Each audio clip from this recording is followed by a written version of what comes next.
एक सच्ची कहानी है। ये कहानी एक ऐसे लड़के की है जिसने समाज के सारे पहलुओं को नकार कर एक ऐसा जीवन जीने का फैसला किया जो शायद कोई आम सोच वाला इंसान नहीं कर सकता। इस लड़के का नाम है क्रिस्टोफर मैकलेलैंड। ये कहानी शुरू होती है मई 1990 से, जब क्रिस्टोफर अपनी ग्रेजुएशन ए ग्रेड से पास आउट करते हैं। ग्रेजुएशन पूरी होने के बाद क्रिस्टोफर के माँ बाप उसे एक नई गाड़ी देना चाहते हैं। क्रिस्टोफर बोलते हैं कि मुझे नई गाड़ी की जरूरत नहीं है, मेरी जो गाड़ी है वो अच्छी चलती है। लेकिन फिर भी उसके माँ बाप चाहते हैं कि उसे नई गाड़ी दें, लेकिन क्रिस्टोफर उस गाड़ी को एक्सेप्ट नहीं करता।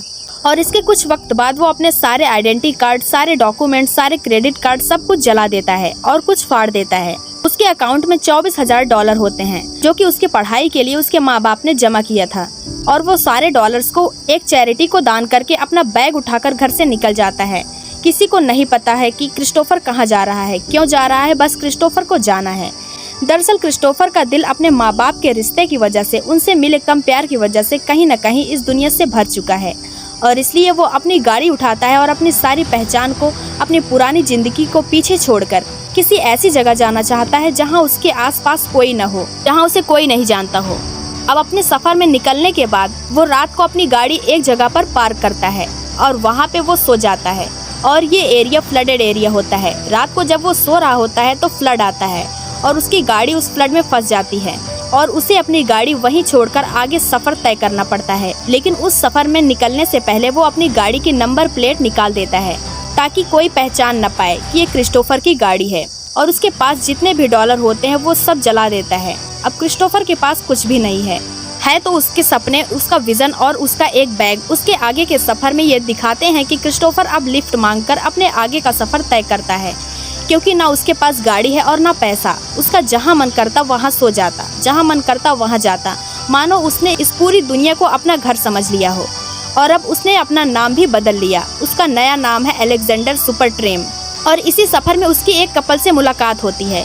ये एक हिप्पी कपल होता है। इसका नाम है रैनी और चैन। ये क्रिस्टोफर को, जो अब अलेक्जेंडर बन चुका है, उसे अपनी गाड़ी में लिफ्ट देते हैं और उसे बोलते हैं कि हम भी तुम्हारी तरह हैं, बस फर्क यही है कि तुम पैदल सफर करते हो और हम गाड़ी से। इसके बाद क्रिस्टोफर कुछ दिन इन्हीं के साथ रहता है और एक दिन रैनी से बताता है कि जैन और मेरे बीच में रिश्ते अच्छे नहीं हैं। दरअसल वो अपने पास्ट से, अपने अतीत से बाहर निकल ही नहीं पाती। उसके कहने का मतलब ये था कि जैन का इससे पहले, यानी कि मुझसे पहले जिससे रिश्ता था, उसने इसे छोड़ दिया था, इसे धोखा दिया था और इसीलिए आज भी ये अपने अतीत में रहती है। वो बताते हैं कि जब तुम हमें मिले थे तब भी हमारे बीच में लड़ाई झगड़ा हो रहा था, लेकिन मैं जैन से बहुत प्यार करता हूँ। क्रिस्टोफर बोलता है कि कुछ लोग अपने को प्यार के लायक ही नहीं समझते और इसलिए वो एकांत में चले जाते हैं, शायद अपने अतीत की दरारों को भरने के लिए। रैनी क्रिस्टोफर को बोलता है कि अरे वाह, तुम तो बड़े समझदार हो, तुम कोई बाबा तो नहीं हो। क्रिस्टोफर बोलता है कि बालों से तुम लग रहे हो, क्योंकि उसके बाल बहुत लंबे होते हैं। अब क्रिस्टोफर इनके साथ रहता है तो इनके रिश्ते में भी सुधार आता है, लेकिन क्रिस्टोफर को आगे जाना है। वो अलास्का जाना चाहता है और इसलिए वो इन दोनों को छोड़कर अपने आगे के सफर में निकल जाता है। अभी तक वो नॉर्थन कैलिफोर्निया में था और इसके बाद वो पहुँच जाता है ईस्टर्न साउथ डकोटा में। और उसे घर से निकले हुए आज 2 महीने हो चुके हैं। और इसके बाद क्रिस्टोफर की मुलाकात होती है वीन वेस्टर्नबर्ग से, जिसके पास बहुत बड़े बड़े खेतों का कॉन्ट्रैक्ट होता है और क्रिस्टोफर यहाँ पर काम करता है।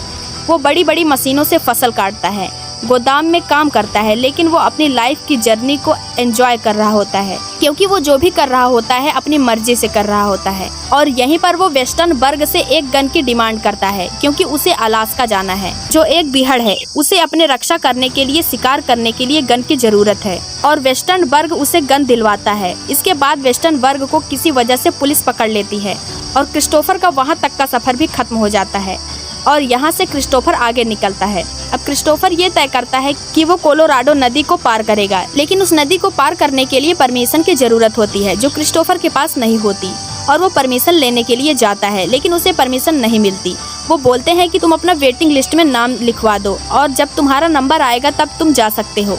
और जब क्रिस्टोफर वेटिंग लिस्ट देखता है तो उसका नंबर 12 साल बाद होता है। वो कहता है कि 12 साल इंतजार करना पड़ेगा नदी पार करने के लिए। वो कहते हैं कि हाँ। इसके बाद क्रिस्टोफर बिना परमिशन के नदी में कूद जाता है, यानी कि नदी में उतर जाता है अपनी नाव के साथ। और जब वो आगे जाता है तो उसे कपल मिलते हैं। उसे बता दे कि तुम इसी नदी के सहारे मैक्सिको भी जा सकते हो। तभी वहाँ से पीछे पुलिस आ जाती है जो उसे पकड़ना चाहती है और क्रिस्टोफर वहाँ से निकल जाता है और वो उस नदी के सहारे सीधा मैक्सिको पहुंच जाता है। लेकिन मैक्सिको पहुंचने से पहले उसकी मुलाकात एक बूढ़े आदमी से होती है जिसका नाम रॉन फ्रेंडस होता है। रॉन फ्रेंडस एक रिटायर आर्मी ऑफिसर है और अब वो एक लेदर की कंपनी में काम करते हैं, लेकिन वो काम शौकिया करते हैं। इस आदमी को क्रिस्टोफर काफी इंटरेस्टिंग और काफी अच्छा लगता है। वो क्रिस्टोफर के साथ काफी वक्त बिताता है और उसे बताता है कि एक कार एक्सीडेंट में उसकी पूरी फैमिली गुजर गई है। यहाँ पर क्रिस्टोफर को वो लेदर का काम भी सिखाता है और लेदर के काम सीखने के बाद क्रिस्टोफर अपने लिए एक बेल्ट बनाता है जिसमें वो अपनी पूरी जर्नी की डिटेल्स को मेंशन करता है। अब क्रिस्टोफर यहाँ पर 2 महीने रहने के बाद तय करता है कि अब वो फाइनली अलास्का जाएगा, क्योंकि अलास्का अब यहाँ से बहुत दूर नहीं है। लेकिन रॉन फ्रेंडस नहीं चाहता है कि क्रिस्टोफर आगे जाए। वो उसे बोलता है कि तुम यहीं रुक जाओ और मेरे पोते बन जाओ। क्रिस्टोफर बोलता है कि मैं इस बात की बहुत इज्जत करता हूँ, लेकिन मुझे अलास्का जाना होगा। जब मैं अलास्का से वापस लौटूंगा तब हम इस बारे में बात करेंगे। और वो वहाँ से निकल जाता है। वहाँ से आगे निकलने के बाद एक आदमी उसे लिफ्ट देता है और उसको अलास्का के बॉर्डर तक छोड़ देता है। और छोड़ने से पहले वो उसे अपने शूज भी दे देता है जो बहुत लंबे होते हैं। वो बोलता है इससे तुम्हारे पैर गीले नहीं होंगे। और अब क्रिस्टोफर वहाँ पहुँच गया जहाँ वह पहुँचना चाहता था और उसे घर से निकले हुए लगभग 21 महीने हो चुके। अब अलास्का के काफी अंदर जाने के बाद वो एक पेड़ की टहनी पर अपनी टोपी की निशानी लगा देता है, क्योंकि उसके आगे नदी होती है और उसे नदी पार करनी होती है। और वो ये निशानी इसलिए लगाता है ताकि कभी वापस आना हो तो इस टोपी से उसे पता चल जाए कि उसने यहाँ से नदी पार की थी। अब वो नदी पार करता है जो बहुत ही नॉर्मल होती है। वो पैदल चल के उस नदी को पार कर लेता है और वो उस पार पहुंचकर अपना कैंप लगाता है और वहाँ पे रहना शुरू करता है। अलास्का में बर्फ ही बर्फ है, दूर दूर तक किसी इंसान का नामो निशान नहीं है और यहाँ पर बहुत ठंड होती है। वो आग जलाता है, छोटे मोटे शिकार करता है क्योंकि उसके पास बंदूक होती है। वो शिकार करके अपना पेट भरता है। अब उसे एक वैन दिखती है ऊपर से जो बस टाइप की होती है और जब वो ऊपर जाकर देखता है तो उसमें गद्दा होता है, आग जलाने के लिए जगह होती है। तो उसे एक बहुत अच्छी जगह मिल जाती है और इस बस को इस मूवी में यानी कि हिस्ट्री में मैजिकल बस का नाम दिया गया है। अब क्रिस्टोफर उस छोटी सी बस को अच्छे से साफ करता है, उसे रहने लायक बनाता है और उसमें रहना शुरू कर देता है और अपना पेट भरने के लिए वो शिकार भी करता है। और अब क्रिस्टोफर वो जिंदगी जी रहा था जो जीना चाहता था और वहाँ पहुँच गया था जहाँ वो जाना चाहता था। क्रिस्टोफर की खास आदत होती है, वो बहुत पढ़ता लिखता है और वो जो भी जर्नी में अपना एक्सपीरियंस कर रहा होता है उसे लिख रहा होता है ताकि वो उसकी जिंदगी में हमेशा अनुभव की तरह उसके साथ रहे। शुरू में अलास्का के दिन नॉर्मल थे, लेकिन धीरे धीरे उसका राशन खत्म होना शुरू हो गया और अब वो कम से कम खाता और जिसकी वजह से उसका वेट कम होना शुरू हो गया। जो बेल्ट उसने पहन रखी थी उसमें वो बार बार छेद करता क्योंकि उसकी कमर कम होना शुरू हो गई थी और वो बार बार छेद करके अपनी बेल्ट को टाइट करता। उसका खाना खत्म हो रहा था तो उसने सोचा कि एक बड़े जानवर का शिकार करके उसे कई दिनों तक चलाऊंगा। और वो एक बड़े जानवर का शिकार करता है, लेकिन जैसे उसने सोचा था वैसा कुछ भी नहीं हुआ। उसका सारा मांस सड़ना शुरू हो गया और उसपे कीड़े पड़ गए और यहाँ पर वो बहुत हताश होता है और उसे एक बात समझ में आ जाती है, कुदरत के आगे कभी किसी की नहीं चलती। अब जब क्रिस्टोफर कुछ हफ्ते वहाँ बिता लेता है तो उसको एहसास होता है कि खुशियाँ बांटने में वो भी अपने लोगों के साथ, और वो तय करता है कि अब वो यहाँ से वापस चला जाएगा। वो अपना बैग पैक करता है और वापस जाने लगता है, लेकिन वो देखता है कि जिस नदी को पैदल पार करके आया था अब वो अपने उफान पे होती है और उसे पार करना लगभग नामुमकिन था। वह नदी में गिर भी जाता है और मरते मरते बाल बाल बच जाता है। इसके बाद वापस वो अपनी गाड़ी में आ जाता है और वहीं अपने आगे के दिन बिताना शुरू कर देता है।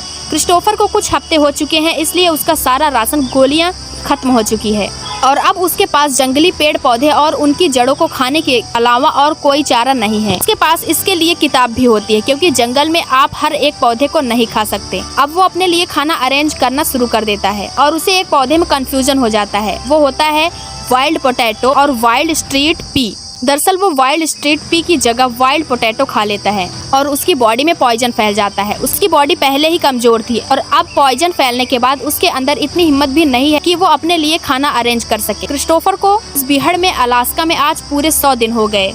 वो जो चाहता था उसने कर लिया, लेकिन अब वो बहुत कमजोर है और पॉइजन की वजह से वो धीरे धीरे मर रहा है। लेकिन अभी भी वो अपने थॉट्स लिखता है और अपनी जिंदगी के आखिरी दिनों में कई थॉट लिखता है। Happiness only real when shared. और जब क्रिस्टोफर को एहसास होता है कि ये उसका आखिरी वक्त है तो वो अपने स्लीपिंग बैग के अंदर लेट जाता है, अपने माता पिता को याद करता है और इस दुनिया से चला जाता है।